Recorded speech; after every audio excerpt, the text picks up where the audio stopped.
عزیزان گرامی، ایک وقت تھا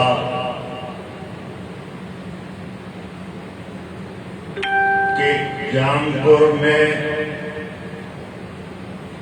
ایک مرلے کی زمین پر مشتمل بھی مسجد نہیں تھی، اور ہم آزادی کے ساتھ صحیح طریقے سے سنت کے مطابق نماز نہیں پڑھ سکتے تھے، ہمیں مسجدوں سے نکالا جاتا تھا۔ الحمدللہ کوشش کی، اس وقت چند جماعتی تھے، ان کی کوشش سے ہم نے پہلا جلسہ مسجد صدیقیہ چانڈیاں والی مسجد علی پور محلہ میں کیا تھا۔ آپ جتنے حضرات یہاں موجود ہیں، اس وقت آپ میں سے کوئی بھی موجود نہیں تھا، ابھی تک آپ لوگ پیدا بھی نہیں ہوئے تھے۔ آپ کے اس پروگرام میں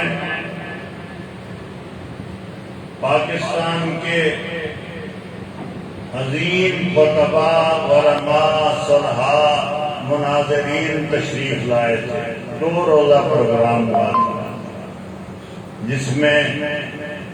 حضرت مولانا محمد صدیق فیصل آبادی، جو انتہائی معروف عالم دین تھے اور شیعہ کے خلاف ایک کامیاب مناظر تھے، اور آپ حیران ہوں گے کہ جام پور کے حضرت مولانا عبدالحی صاحب نے فیصل آباد میں مولانا محمد صدیق صاحب فیصل آبادی رحمت اللہ علیہ کے گھر مولانا ضیاء القاسمی رحمت اللہ علیہ کے ساتھ وہاں حاضر ہوئے اور ان کو جام پور میں آنے کی دعوت دی تھی، اور اپنے جلسے میں خطاب کرنے کی ان کو دعوت دی تھی۔ اور مولانا عبدالحی صاحب نے اپنا سالانہ پروگرام میں مولانا محمد صدیق صاحب فیصل آبادی کا نام نمایاں طور پر رکھا تھا۔ باوجود وہ تشریف نہ لا سکے تھے، لیکن ہماری دعوت پر چانڈیا والی مسجد میں مولانا محمد صدیق صاحب تشریف لائے تھے، اور آپ کے خطاب کو سن کر اہل تشیع حضرات نے اتنی تعریف کی تھی کہ ہم تو سمجھتے تھے کہ یہ ہمیں گالیاں دیں گے، برا بھلا کہیں گے، لیکن جناب مولانا محمد صدیق صاحب نے پیار بھری تقریر، متعلق تقریر ایسی فرمائی کہ اہل تشیع حضرات جنہوں نے سامنے اپنے گھروں کے دروازے بند کر لیے تھے، دروازے کھول کر وہ سامنے آ گئے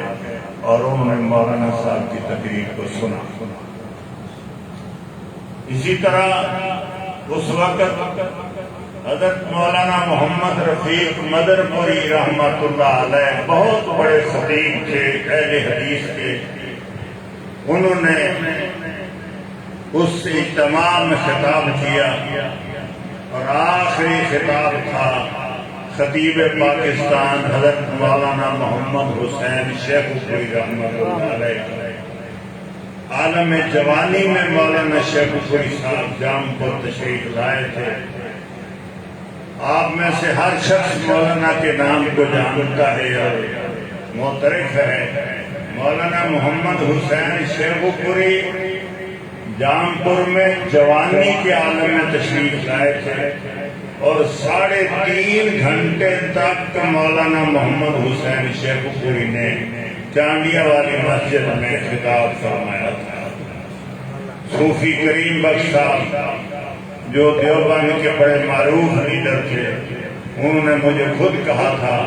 کہ ہم تو یہ سمجھتے تھے کہ دیوبند میں ہی خطیب لوگ موجود ہیں، لیکن آج ہم نے جب شیخ پوری صاحب اور مولانا محمد صدیق صاحب اور دیگر علماء کو سنا ہے تو ہم حیران رہ گئے ہیں کہ اہل حدیث میں اتنے بڑے بڑے علماء اور خطیب موجود ہیں، اور اس اجتماع کو منعقد کرنے میں اور اس کی کامیابی میں دیوبندیوں کے ایک معروف لیڈر جناب ڈاکٹر گل محمد صاحب رحمت اللہ علیہ، انہوں نے ہمارے ساتھ تعاون کیا تھا، اور سردار عبد الرحیم خان قطافی نے بھی ہمارے ساتھ معاونت کی تھی۔ اس کے بعد رحمانیہ مسجد کی زمین خریدی گئی اور یہاں جلسے ہوئے، پھر اس مسجد اس مرکز کی زمین خریدی گئی، اور یہاں الحمدللہ مسلسل بڑے بڑے اجتماعات ہوئے اور پاکستان کے جید علماء خطاب کر چکے ہیں۔ اب بھی آپ کے اس مرکز میں انشاءاللہ اکتوبر کے آخری اتوار 31 اکتوبر کو اس مرکز کا عظیم الشان سالانہ پروگرام منعقد ہو رہا ہے، جس کے لیے معروف خطیب اور مناظر حضرت مولانا سید سلطان شاہ صاحب نقوی، خطیب پاکستان حضرت مولانا حافظ محمد یوسف مسروری، اور معروف خطیب حضرت مولانا قاری دینی امین عابد اور دیگر علماء کے وعدے لے چکے ہیں، اور انشاءاللہ پروگرام کامیابی سے ہمکنار ہوگا۔ آپ حضرات، آپ نوجوان محنت کریں گے تو یہ پروگرام انشاءاللہ جام پور کا تاریخ ساز پروگرام ہوگا۔ اللہ تعالیٰ آپ کی محنتوں کو، آپ کی کاوشوں کو، آپ کے علم و عمل میں برکتیں عطا فرمائے، اور آپ کو زیادہ سے زیادہ دین حقہ کی دعوت کو عام کرنے کی توفیق عطا فرمائے۔